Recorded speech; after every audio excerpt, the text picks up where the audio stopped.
was there something that changed inside of you, or was it the energy that made you realize that you weren't going to channel anymore? Or, like, can you explain how that shift kind of happened for you and like what you experienced in India?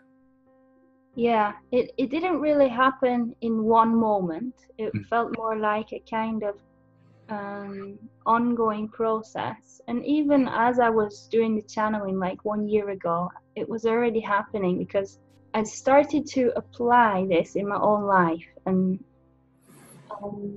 to recognize these traumas within myself, and to really just be with it and feel it and open to it. And I discovered the power in doing that non-doing.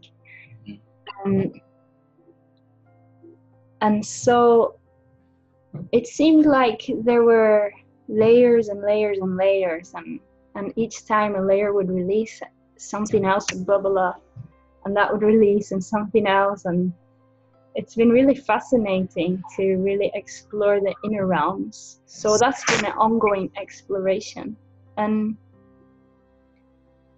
I think for me in India, I go to a place called Rishikesh, and there's something about the energy there. It's on the banks of the river Ganges, and it's a very holy spiritual place, and many of the great masters have spent time there meditating in caves, and a lot of spiritual teachers go there.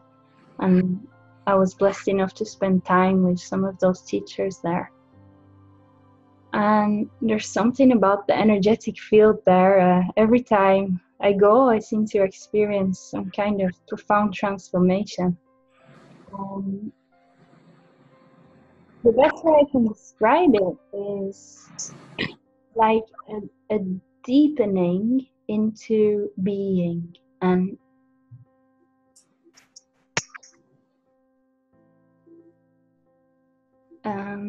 simply something in my heart, like a strong calling in my heart, a longing in my heart for truth, to know myself, who am I really, and just surrendering to that longing, opening to this moment, and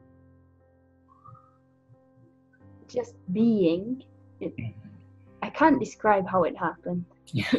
Some kind of transformation happened. And after that, I spent some time with Isaac Shapiro, who's been really inspirational to me on my journey. And that was also incredibly powerful for me to spend time in his presence. And that really allowed a lot of the unconscious patterns that were playing out in my system just to fall away, just when they were seen, to fall naturally away. And it's still an ongoing process. And as this process was kind of intensifying, there was a feeling that channeling was too much of doing something, and it wasn't really exciting for me to explore that world anymore. And while I was in India, when I was channeling, each time it felt like Icon, the beings that I usually channel, were getting more distant. And at some point, they spoke directly and said, it's time for us to part ways, or this is finished now. And I already knew it in my heart, so they were just kind of confirming it. And then after that, it just never happened again. I never felt the call to connect. It just fell away like that. And this is what I'm doing now, really just wanting to open more and more to being, to living in the present moment. Support others just to rest here. Because most of the suffering that we experience as humans is a result of us believing in the thoughts that appear in our experience. When we recognize that these thoughts actually don't mean anything about us and they're nothing to do with us and we don't have to listen to them, then it creates some space between the true self and the thoughts. And the thoughts no longer have power over us. So if people are having a lot of thoughts coming, like you're not good enough, you shouldn't have done that, a lot of negative oriented thoughts, it can really be like a weight pushing down. But if there's not identification with that and there's observation of it, oh, these thoughts are coming, nothing to do with me, then this true self is untouchable actually, and it's always at peace.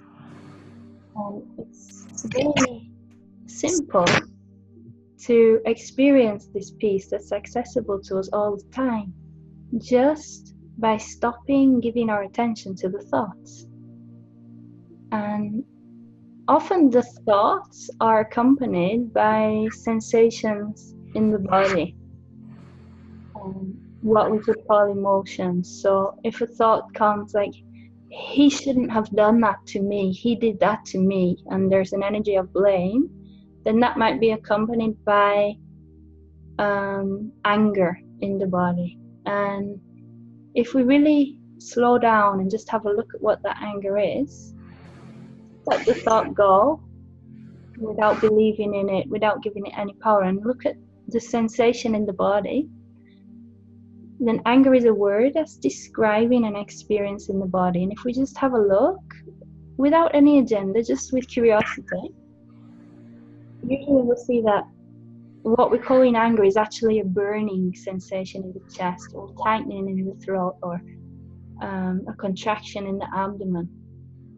And if we just drop our attention into that and allow ourselves to open it and to feel it and to not make it wrong or try to get rid of it, then very quickly we can experience a kind of sweetness with that anger, and we can melt into it and let it be okay.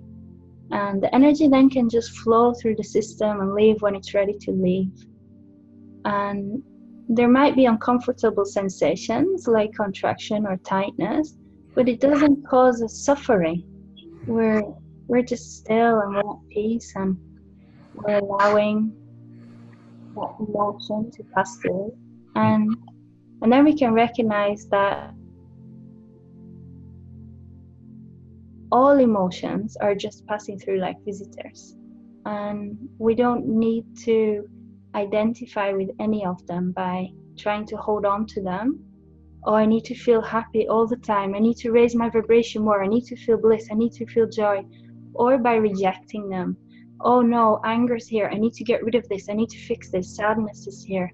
These are like two sides of the same coin, because the nature of reality is changing. If you look at the seasons, we experience winter, spring, summer, autumn, constantly changing. And it's the same with our emotions, they're constantly changing. And that which perceives the changes, that is our true self, that is unaffected by any of it. It doesn't mind if happiness is here, if sadness is here. It's just observing and allowing and knowing that it's going to come and it's going to go. And when we can rest as this, when we can know ourselves as this, really life changes, because a lot of that suffering, if not all of it, is just irrelevant for us. When you kind of did this yourself, is that when the shift occurred for you, or did something like, has this work also changed a lot of your life as well? For me, the recognition that this is our true nature, this pure awareness, and just resting as this, there's so much joy and peace and love into my life. Mm.